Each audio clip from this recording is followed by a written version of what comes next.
When 17 Hungarian POW women arrived at an Arkansas camp in April 1945, they braced for the worst: starvation rations, cruel guards, and the humiliation they'd been warned about since the day of their capture. Instead, they were led to a dining hall where the smell of pepper and bacon fat hung thick in the air, where American cooks smiled and hummed, and where something hot and strange waited on white ceramic plates. The women froze at the doorway, staring at steaming plates of what looked like bread drowning in thick white sauce. They whispered among themselves in Hungarian, confused and terrified. Some gripped each other's arms. Others couldn't even step inside. They wondered if this was some kind of trick, a test, or the first step towards something worse. Then came the moment that would haunt them for decades. One woman, her voice shaking, finally asked the question none of them could answer. "What did you put in this?" The American guard, a young man from Tennessee, smiled gently and said, "Biscuits and gravy." She didn't understand, but hunger pushed her forward. She lifted the fork with trembling hands, touched the gravy, sniffed it, and took the smallest bite. Then she froze. Her fork hovered in midair. Her eyes widened. Her shoulders, which had been locked with tension for months, slowly dropped. And then, without warning, tears began streaming down her face. Around her, the other women watched in silence. Some gasped. Others began to cry too. One woman gulped her next bite, like she didn't trust it to stay on the plate. This single, confusing plate would shatter everything they believed about Americans. Stories like this remind us that history isn't just bullets and battles. It's tiny acts of unexpected humanity. It's the moments when kindness appeared in the least likely places and rewrote everything people thought they knew. If you believe these forgotten human moments deserve to be kept alive, stay with us through this story. And if you want more true World War II stories told with honesty and heart, consider subscribing. These moments matter, and they deserve to be remembered. The Hungarian women had been fed a steady diet of propaganda long before their capture.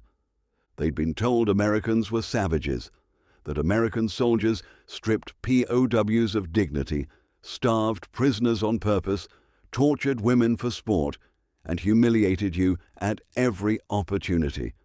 The stories painted a picture of cruelty so vivid that even thinking about surrender felt like signing your own death warrant.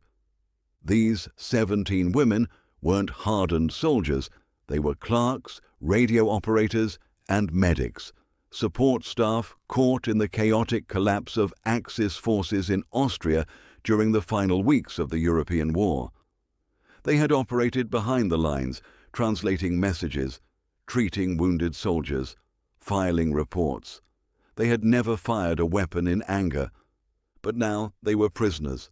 They were malnourished, hollowed out by months of wartime rations that had grown thinner and thinner as the Reich crumbled. They were exhausted, both physically and emotionally, drained by long marches, cold nights, and the constant fear of what would happen next. And they were terrified of the enemy they'd been taught to fear since childhood. On the transport ship to America, they clung to each other like sisters. They spoke in whispers. They avoided eye contact with the guards.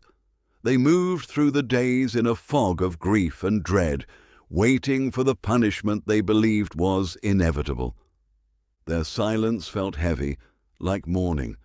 They expected the worst, and in their minds, the worst was already guaranteed.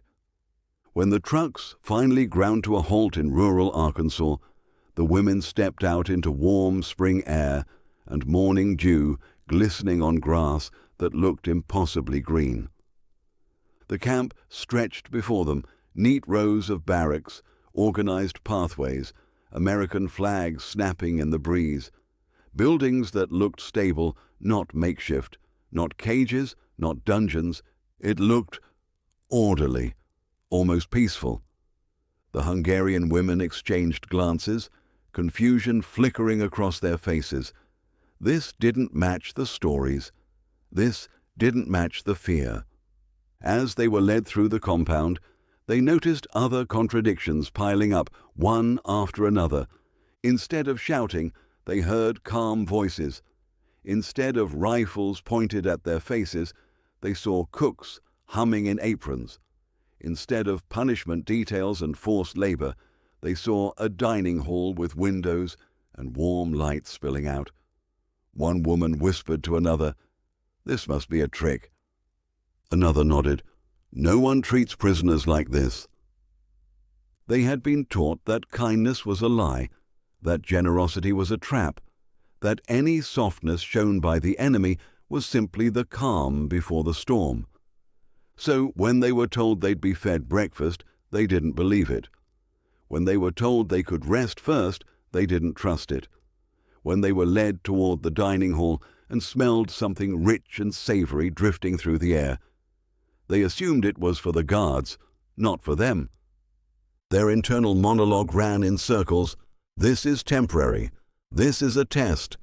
This is how they lull you into complacency before they hurt you. But the American guards didn't shout. They didn't sneer. They didn't laugh at the women's hollow cheeks or their tattered uniforms. They simply pointed toward the dining hall and said, "Breakfast is ready. Go ahead." The Hungarian women stood frozen, unable to reconcile what they were seeing with everything they'd been told. Kindness felt dangerous. Kindness felt strange. Kindness felt like the first step into humiliation. The doors to the dining hall stood open, and the smells that rolled out hit the Hungarian women like a wave. Pepper floating in the air, sharp and unmistakable. Biscuits steaming on metal trays. Bacon fat sizzling somewhere in the back. Warm lighting that made the room feel almost cozy. Aprons instead of uniforms. Cooks moving with the casual rhythm of people who did this every day. It was surreal. The women lined up at the doorway, but none of them moved forward. They stood there, shoulder to shoulder, staring into the dining hall like it was a stage set designed to trick them. One woman gripped her friend's arm. Another bit her lip so hard it went white. A third closed her eyes and took a shaky breath, mentally preparing for whatever came next. Because kindness felt dangerous here. Kindness felt like bait. In their experience, kindness preceded betrayal. A smile meant a slap was coming. A warm gesture meant humiliation was around the corner. They had learned this lesson over and over again in a Europe torn apart by war. So they hesitated. One woman, a former radio operator from Budapest, stood at the front of the group and thought to herself, "I will walk in first. If they slap me, at least the others will know. If they mock me, at least I can warn them." She stepped forward, shoulders braced, jaw tight, but no one slapped her. Instead, a middle-aged American cook with flour on his apron looked up and smiled. "Morning, ladies. Come on in. We got plenty." The Hungarian woman blinked. She didn't understand the words, but she understood the tone. And the tone wasn't cruel. She looked back at the others. They were all watching her, waiting. She took another step, then another, and slowly, cautiously, the rest of the group followed. They moved into the dining hall like deer entering a clearing, every sense on high alert, every muscle ready to flee. They couldn't believe what they were seeing, and they definitely couldn't believe what came next. The Hungarian women stood in an awkward cluster near the serving line, unsure of what to do. They were hungry, so hungry their stomachs ached, but they were also ashamed.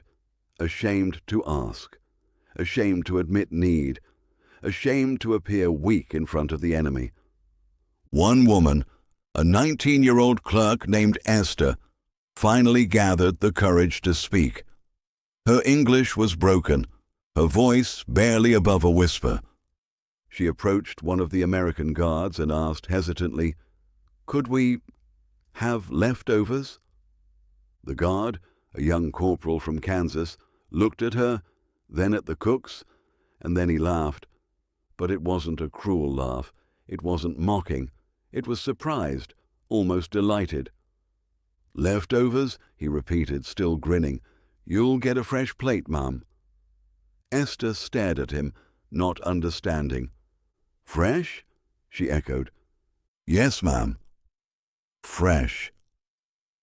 Within minutes, the Hungarian women were each handed a plate, and on each plate sat something they had never seen before. Soft, fluffy biscuits, golden on top, steaming hot, and covering those biscuits, a thick white sauce speckled with black pepper and chunks of something brown. They stared at it. One woman leaned over to another and whispered, "Is it sweet?" "I don't know. Maybe salty." "Is this food?" The smell was rich and heavy. The texture looked strange, almost like paste, but thicker. The biscuits themselves were unlike any bread they knew. German and Hungarian breads were dense, crusty, dark. These were soft, pale, almost cake-like. They had no frame of reference for this dish. One woman poked the gravy with her fork. It clung to the metal. She lifted it to her nose and sniffed. It smelled like meat, pepper, something else she couldn't name. She looked around at the others. They were all doing the same thing, poking, sniffing, hesitating. No one wanted to be the first to taste it, but hunger is a powerful thing, and eventually hunger wins.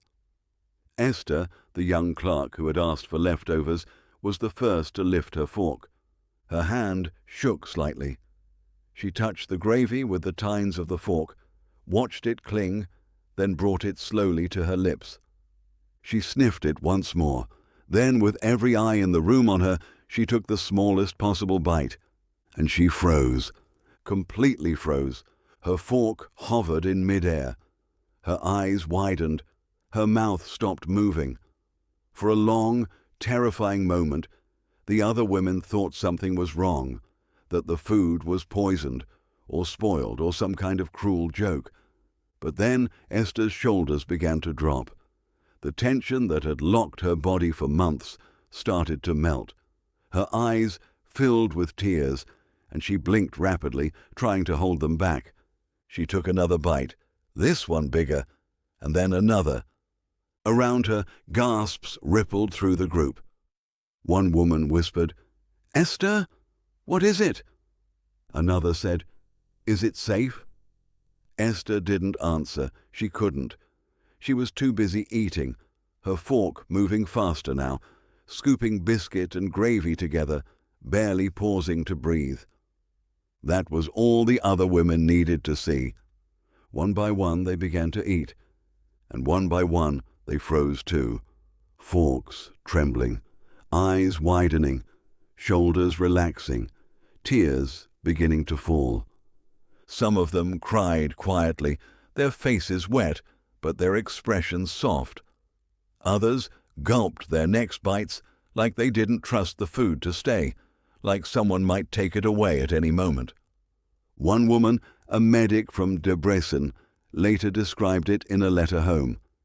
It tasted like safety. That's the only way she could explain it. Not just flavor, not just sustenance, but safety. The biscuits were soft and buttery, the gravy was rich and peppery and warm. The sausage inside added a depth of flavor they hadn't tasted in years. It was filling. It was comforting. It was everything they didn't expect, and for the first time since their capture, they allowed themselves to relax. They sat down instead of standing. They spoke to each other in normal tones instead of whispers. They made eye contact. They smiled, just a little, because the food told them something words couldn't. You're safe now. No one is going to hurt you here. And in that moment, the propaganda they'd carried for so long began to crack. Because monsters don't serve breakfast like this. Monsters don't refill your plate. Monsters don't smile when you ask for seconds. After the plates were empty, the Hungarian women sat in silence, still processing what had just happened. Then Esther did something that shocked even herself. She raised her hand, tentative and uncertain, and asked the question none of them thought they'd dare to ask. Could we, maybe, have seconds? The room went quiet. The American cooks looked at each other. The guards exchanged glances. And then, almost in unison, they grinned. "Sure thing," one of the cooks said. "Coming right up." Within minutes, the plates were refilled. Fresh biscuits, more gravy, steam rising into the cool morning air. The Hungarian women stared at their second servings like they were witnessing a miracle. And something fundamental shifted. For the first time since their capture, their shoulders truly dropped. The constant tension they'd carried, the fear, the vigilance, the readiness to run or fight, began to ease. They sat instead of stood. They leaned back in their chairs. They spoke to each other without glancing over their shoulders. They laughed softly at something small and unimportant. It was the first time they'd felt anything close to normal in months, and the propaganda they'd been fed began to collapse, piece by piece. In Europe, they had been told that Americans were monsters, that they tortured prisoners, that they starved women on purpose, that kindness was a lie designed to break your spirit before the real punishment began. But monsters don't serve breakfast twice. Monsters don't grin when you ask for more. Monsters don't hum while they cook and call you ma'am with respect in their voices. The Hungarian women had been lied to, and they knew it now. One woman, decades later, would recall this moment in an interview. "That was the day I stopped believing the propaganda, because no matter what they told us, no matter how they tried to paint Americans as evil, I had tasted the truth, and the truth was warm and peppery and served on a white ceramic plate. The food had done more than fill their stomachs. It had dismantled an entire worldview, and it had done so with biscuits and gravy. The power of that breakfast wasn't in the biscuits, it wasn't in the gravy, it wasn't even in the fact that they were allowed seconds. The power was in the message it sent, a message that bypassed language, culture, and propaganda, and spoke directly to something human and universal. You can relax now. No one will hurt you here. That's what the meal said. That's what the smiles and the refills and the gentle tone communicated. And that message was more powerful than any speech, any document, any official reassurance could have been. Because kindness is a weapon too, not of war, but of humanity. Many of the Hungarian POW women later recalled this day as a turning point in their lives. In interviews, letters, and memoirs, they described it in remarkably similar ways. The first time I felt safe. The moment I realized the war was truly over. Proof we had been lied to. They didn't just remember the taste. They remembered the feeling, the relief, the slow, cautious return to trust. And it all started with a simple breakfast. There's a deep human truth at work here. When you feed someone well, you reshape their idea of who you are. Food is intimate. It's vulnerable. It requires trust. And when that trust is honored, when it's met with generosity and care, it changes something fundamental. The Hungarian women arrived expecting monsters. They found cooks. They arrived expecting cruelty. They found kindness. They arrived expecting starvation. They found second helpings. And in the space between expectation and reality, something beautiful happened. They started to heal. Decades later, when journalists and historians asked these Hungarian women about their time in American POW camps, something surprising happened. They didn't talk about the barbed wire. They didn't talk about the guards or the rules or the routines. They didn't talk about the homesickness or the fear or the uncertainty of what came next. They talked about biscuits and gravy. Over and over again, in interview after interview, that single breakfast kept coming up. It became the story they told their children. It became the memory that defined their captivity.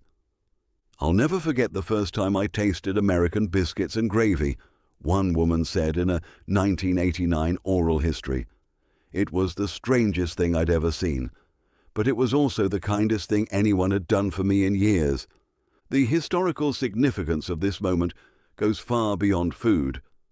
It showed cultural collision, two worlds meeting in the most unexpected way. It showed psychological recovery, how small acts of decency can begin to heal deep wounds. It showed humanity amid chaos, how even in war, even between enemies, there's room for compassion. And most importantly, it defied every lie these women had been told. This is the story of how a simple breakfast became a bridge between enemies, how a plate of soft biscuits and peppery gravy shattered propaganda and planted the seeds of understanding. If stories like this remind you that even in the darkest chapters of history, small acts of compassion can rewrite everything, then stay with us. And if you want more true World War II human stories told honestly, you're welcome to subscribe.